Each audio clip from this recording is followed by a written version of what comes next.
बच्चों, मैं हूं डॉक्टर दिनेश और आप देख रहे हैं आपका अपना YouTube चैनल जहां पर हम फिजिक्स के नए नए कॉन्सेप्ट डिस्कस करते हैं। आज के लेक्चर में हम डिस्कस करेंगे law of conservation of momentum और इक्विलिब्रियम ऑफ ए पार्टिकल।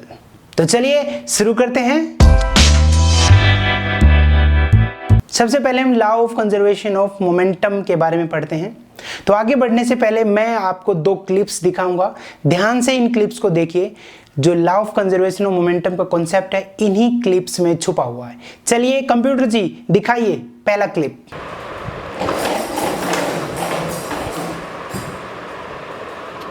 तो आपने पहला क्लिप ध्यान से देखा, वॉकर आया, बोतल से टकराया और दोनों फिर आपस में टकराए और रुक गए। कंप्यूटर जी अब दूसरा क्लिप दिखाइए।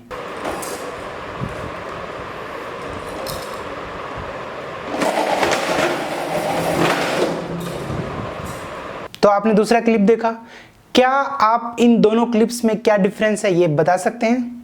बहुत आसान है। पहली क्लिप में क्या हुआ कि वॉकर आया, आराम से आया, उसकी वेलोसिटी कम थी, बोतल से टकराया और बहुत नजदीक ही दोनों टकराने के बाद रुक गए।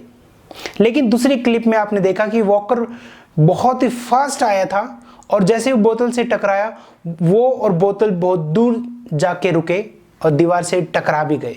तो आइए law of conservation of momentum को समझने की कोशिश करते हैं। देखिए पहला केस क्या था कि जो वॉकर आपका बहुत स्लो आ रहा था, वॉकर इज स्लो, ठीक है। मान लेते हैं m जो है m1 m2, ये मास है जो बोतल रखी हुई है उसका, ठीक है, जो विम की बोतल रखी हुई है, और m2 में मान लेता हूं मास ऑफ वॉकर जो आ रहा है, ठीक है। v1 इनिशियल वेलोसिटी, बल्कि मैं इसको u1 से दिखाऊंगा, u1 इनिशियल वेलोसिटी ऑफ बोतल जो कि 0 है, और u2 जो है इनिशियल वेलोसिटी ऑफ वॉकर, ठीक है। अब मोमेंटम p1 मान लेता हूं बोतल का, कितना होगा m1 u1, लेकिन बोतल तो रेस्ट के ऊपर थी, उसका मोमेंटम कितना होगा 0। उसके बाद हम p2 किसके बराबर है m2 v2, और ये है हमारा वॉकर का मोमेंटम। ध्यान से देखें, ठीक है, ये momentum mass into velocity momentum हो गया। अब क्या हुआ कि ये वॉकर आया, बोतल से टकराया, ठीक है। तो law of conservation of angular linear momentum क्या कहता है कि जो इनिशियल मोमेंटम है that is equal to final momentum of the system. क्योंकि इसमें दो हो गए ना, एक वॉकर हो गया और एक आपका बोतल हो गया। तो इनिशियल मोमेंटम तो किसके बराबर है, मान ले p1 प्लस p2, और फाइनल मोमेंटम में मान लेता हूं जैसे p1 dash plus p2 dash, जहां पे p1 डैश क्या है, p1 dash is the final momentum of बोतल, उसका मास m1 है, वेलोसिटी में उसकी v1 मान लेता हूं, और ये फाइनल जो p2 ये u2 है, एक्चुअली हमने इनिशियल वेलोसिटी u2 माना, और जो फाइनल मोमेंटम है ये तो है बोतल का, ठीक है, और ये है आपका वॉकर का p2 डैश, ये मास तो उतना ही है, वेलोसिटी मान लेते हैं उसके बाद में v2 है। अब ये कहता है आपका लॉ ऑफ मोमेंटम कहता है कि इनिशियल मोमेंटम दोनों का उनके फाइनल मोमेंटम के बराबर होगा, ठीक है। अब यहाँ पर जो p1 था वो तो 0 है, इस ये मान लेते इक्वेशन 1 है, तो अगर इसमें p1 तो 0 हो गया, p2 कितना आपका m2 u2, p1 कितना है p1 dash is m1 v1 m2 v2, ठीक है। यानी ये हो गया आपका m2 u2 this is equal to m1 v1 plus m2 v2, यानी जो मोमेंटम था वॉकर का इनिशियल मोमेंटम, वो बंट गया अब momentum of the bottle plus momentum of the walker, यानी उनकी वेलोसिटी चेंज हो गई। नहीं, ये है आपका टोटल इनिशियल मोमेंटम और ये टोटल फाइनल मोमेंटम। तो ये law of conservation of momentum के अकॉर्डिंग है। ये था हमारा पहला केस कि भाई क्यों दोनों स्लो हो गए, क्योंकि जो इनिशियल मोमेंटम है वॉकर का वो डिवाइड हो गया अब momentum, final momentum of the bottle plus momentum of the walker. यानी अब यहाँ पर ये देखिए, अगर जैसे मैं यहाँ से वेलोसिटी बढ़ा दूंगा तो m2v2 भी बढ़ जाएगा, अगर ये बढ़ेगा तो ये दोनों चीजें भी बढ़ेंगी। ठीक है, अब हमारा सेकंड केस देखते हैं। सेकंड केस में क्या फर्क है, सिर्फ सेकंड केस में सिर्फ इतना ही फर्क है कि जो वॉकर आ रहा है वो फास्ट आ रहा है। ठीक है, यहाँ पे वॉकर स्लो था। सेकंड केस के अंदर case 2 is walker is faster, bottle तो रेस्ट के ऊपर थी, वॉकर फास्ट है। वॉकर फास्ट है मतलब जो u2 है, जो इनिशियल वेलोसिटी है दैट इज ज्यादा है, दैट इज मोर, वेलोसिटी ज्यादा है। पहले केस के कंपैरिजन में वेलोसिटी ज्यादा है, ये वेलोसिटी ज्यादा होगी तो ये चीज ज्यादा होगी, और ये चीज ज्यादा होगी तो ये दोनों भी ज्यादा होंगे, ये दोनों ज्यादा होंगे। तो भाई इसका मतलब हुआ कि जो वेलोसिटी बॉटल की है और वेलोसिटी वॉकर की है वो फाइनल, वो दूसरे केस में ज्यादा होगी, इसलिए वो दूर तक जाएंगे। तो आई थिंक आपको समझ में आ गया होगा कि पहले केस में जब वॉकर स्लो था तो भाई जो इनिशियल मोमेंटम ही कम था, इनिशियल मोमेंटम कम था, इसलिए जो फाइनल वेलोसिटी थी वॉकर की और बॉटल की वो कम थी, इसलिए वो नजदीक रुक गया।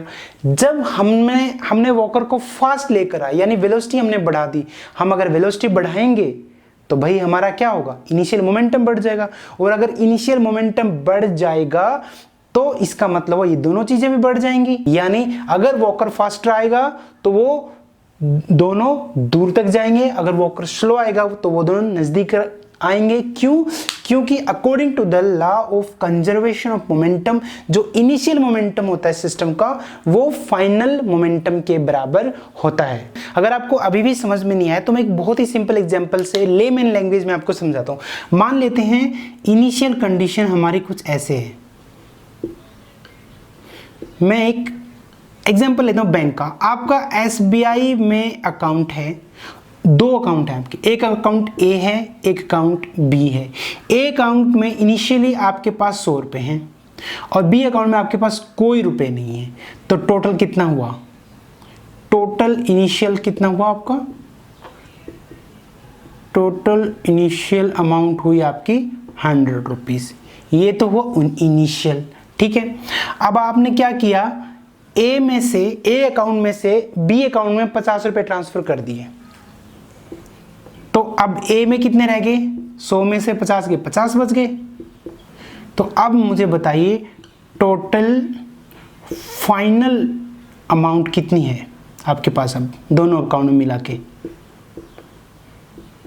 अभी भी तो 100 रुपए हैं आपके पास, इनिशियली थे A अकाउंट में 100 रुपए, B में कुछ भी नहीं था, टोटल इनिशियल 100 था।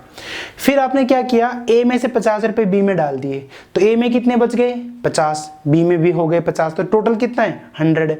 यानी जो इनिशियल अमाउंट और फाइनल अमाउंट है वो तो सेम ही रही ना।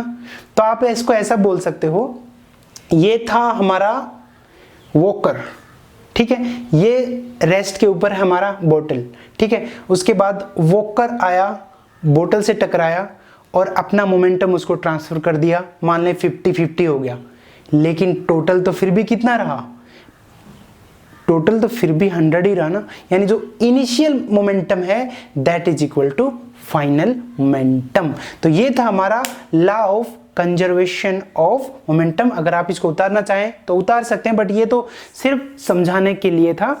अगर आप इसकी डेफिनेशन की बात करेंगे तो बहुत ही सिंपल डेफिनेशन है। According to law of conservation of momentum, the total momentum of an isolated system is conserved. That means the initial and final momentum are the same. अब मैंने एक वर्ड बोला isolated system। अब ये isolated system क्या होता है अब हमारा ये जान लेना तो बहुत ही ज़रूरी होता है। देखिए आइसोलेटेड सिस्टम वो होता है जिस सिस्टम के ऊपर कोई एक्सटर्नल फोर्स काम ना कर रहा हो, जिसके ऊपर कोई एक्सटर्नल फोर्स नहीं हो, नो एक्सटर्नल फोर्स।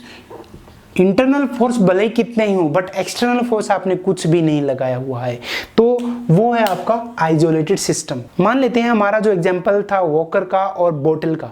अगर मैं बोतल को हाथ से पकड़ लूं और वॉकर उसे टकराएगा, तो अगर मैंने बोतल को बहुत स्ट्रांगली पकड़ लिया तो वो बोतल को हिला भी नहीं पाएगा, ये उसकी वेलोसिटी तो जीरो ही हो जाएगी और वो रुक भी जाएगा, फिर भी उसके बाद भी जो बोतल है वो नहीं हिलेगी।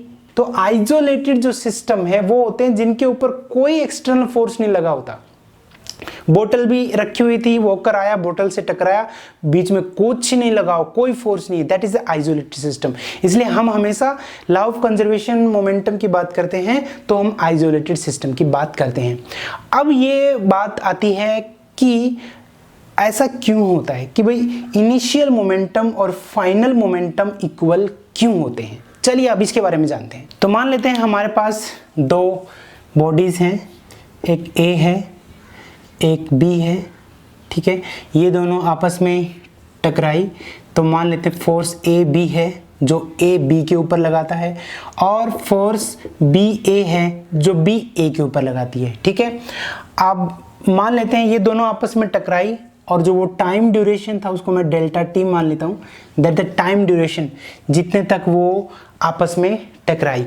तो अगर मैं F A B force F A B into delta T किसके बराबर होता है, फोर्स इंटू टाइम। याद कीजिए इम्पल्स क्या होता है, force into time, that is change in momentum, change in momentum of A. मान लेते हैं उसका इनिशियल जो मोमेंटम है वो पी ए था और उसका फाइनल मोमेंटम, मतलब फाइनल मोमेंटम में पी डैश ए मान लेता हूँ, इनिशियल में पी ए मान लेता हूँ, ठीक है। एंड अगर हम बी की बात करेंगे तो बी ने ए के ऊपर फोर्स लगाया और टाइम तो उतना ही है delta T. Force into time क्या होता है, चेंज इन मोमेंटम। बी का कितना हो जाएगा, final momentum minus initial momentum, ठीक है। बट आपको पता है कि जो एफ ए बी है that is equal to minus F B A according to Newton's third law.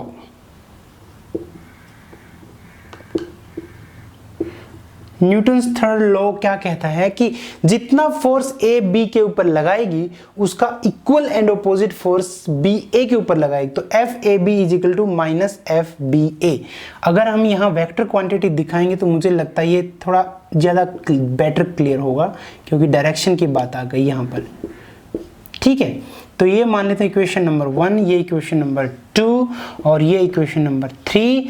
तो F A B vector into delta T this is equal to minus F A B मतलब F B A. मैंने दोनों को delta T से multiply कर दिया, ठीक है।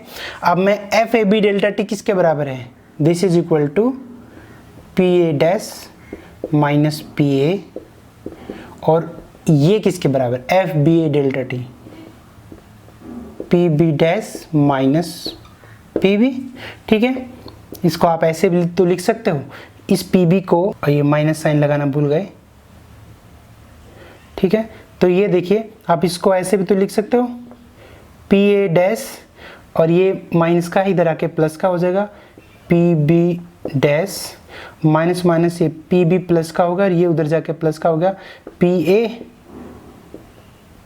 Plus P B. तो ये था इनिशियल मोमेंटम और ये था फाइनल मोमेंटम। तो आपको यहाँ से पता चला कि जो इनिशियल मोमेंटम है सिस्टम का, sum of the momentum of A and B this is equal to final momentum of the system, sum of the final momentum of A plus sum final momentum of B. तो ये है law of conservation of linear momentum कि initial momentum of the system is equal to final momentum of the system. तो this is law of conservation of momentum. यानी जब दो चीजें एक दूसरे से टकराती हैं तो एक्चुअली में क्या होता है, जो उनके एटम्स होते हैं वो एक दूसरे के क्लोज आते हैं, एक दूसरे के ऊपर फोर्स लगाते हैं। लेकिन आपको पता है कि जो फोर्स है according to Newton's third law of motion, जो फोर्स वो पेयर्स में होते हैं, कभी भी अकेला नहीं होता। अगर ए ने बी के ऊपर फोर्स लगाया तो बी भी ए के ऊपर फोर्स लगाएगी ही लगाएगी, और वो उसके इक्विवेलेंट अपोजिट होगा। बस इस कॉन्सेप्ट का हमने यूज किया। तो ये है, this is according to second law of Newton. तो सेकंड लॉ तो ये बोलता है कि force into time this is equal to change in momentum, क्योंकि आपको पता है कि F किसके बराबर होता है, dp बाई dt। तो F इंटू dt dp के बराबर है। तो सेकंड लॉ ने कहा कि force into time this is equal to change in momentum, और थर्ड लॉ ने कहा कि force are for every action there is an equal opposite reaction, यानी ए बी के ऊपर जितना फोर्स लगाएगा बी भी ए के ऊपर उतना ही फोर्स लगाएगा, बस डायरेक्शन उल्टी हो जाएगी। ये जो नेगेटिव साइन है ये डायरेक्शन के लिए कि डायरेक्शन अपोजिट है। तो बस हमने दोनों को डेल्टा टी से मल्टीप्लाई किया, दोनों की हमने वैल्यूज यहाँ पे रख दी। नेगेटिव साइन तो ये था ही, तो यहाँ से हमने निकाल लिया कि initial momentum of the system this is equal to final momentum of the system, and this is law of conservation of linear momentum. तो इसमें क्वेश्चन इस तरह से आ सकता है, जैसे आपको डिफाइन करना सकता है, define what is law of conservation of linear momentum, and ये भी आपको कि आप प्रूव कीजिए कि इनिशियल मोमेंटम फाइनल मोमेंटम के बराबर है। तो आप बहुत इजीली इस एक्सप्रेशन से प्रूव कर सकते हैं। और सबसे ज़्यादा इंपॉर्टेंट कंपटीशंस में भी और न्यूमेरिकल प्रॉब्लम के लिए ये कॉन्सेप्ट का न्यूमेरिकल प्रॉब्लम में बहुत ज़्यादा यूज होगा। तो आप इस कॉन्सेप्ट को बस समझ लीजिए, ये बहुत ही ज़्यादा इंपॉर्टेंट है कि हम यूज करेंगे। देखना आपकी initial momentum is equal to final momentum, उसका कॉन्सेप्ट का यूज करके बहुत सारी न्यूमेरिकल प्रॉब्लम्स हम सॉल्व करेंगे। आइए अब हम जानने की कोशिश करते हैं कि इक्विलिब्रियम ऑफ ए पार्टिकल का क्या मतलब होता है।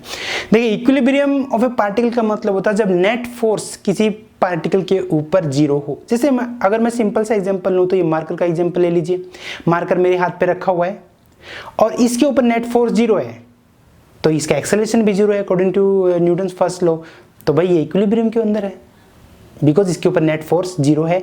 एक फोर्स जो नीचे की तरफ लगा हुआ था mg, जो इसका mass into acceleration due to gravity, यानी जो अर्थ इसकी तरफ खींच रही है, और जो दूसरा एक फोर्स इसके ऊपर लगा हुआ है वो मैं फोर्सेस के बारे में थोड़ा और डिटेल में एक अलग लेक्चर में आपको बताऊंगा कि कॉन्टैक्ट फोर्सेस क्या होते हैं। और एक फोर्स मेरे हाथ ने इसके ऊपर लगाया हुआ है इसको ऊपर की तरफ करने के लिए, उसको नॉर्मल फोर्स बोलते हैं, और वो फोर्स इस फोर्स के बिल्कुल बराबर है, तो इसलिए नेट फोर्स जीरो है, इसलिए ये अपनी जगह से हिल नहीं रहा।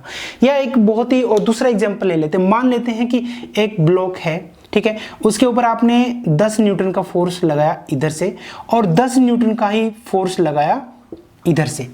जितना फोर्स इधर से लग रहा है उतना ही फोर्स इधर से लग रहा है, तो क्या इसकी पोजीशन चेंज होगी?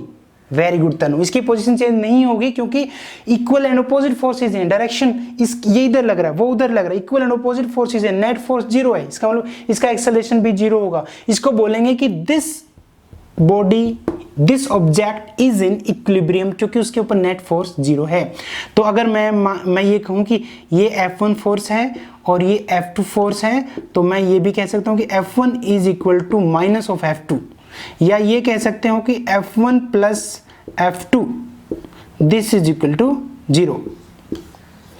यानी किसी भी पार्टिकल को हम इक्विलिब्रियम में कहेंगे अगर sum of all the forces acting on the body is zero.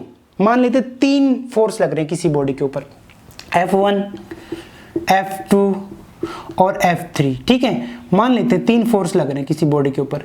तो अब भाई अगर नेट फोर्स यानी F1 plus F2 plus F3 अगर वो जीरो के बराबर है, अगर तीनों की का सम अगर जीरो के बराबर है, तो हम बोलेंगे कि वो ऑब्जेक्ट या बॉडी हमारी इक्विलिब्रियम के अंदर है।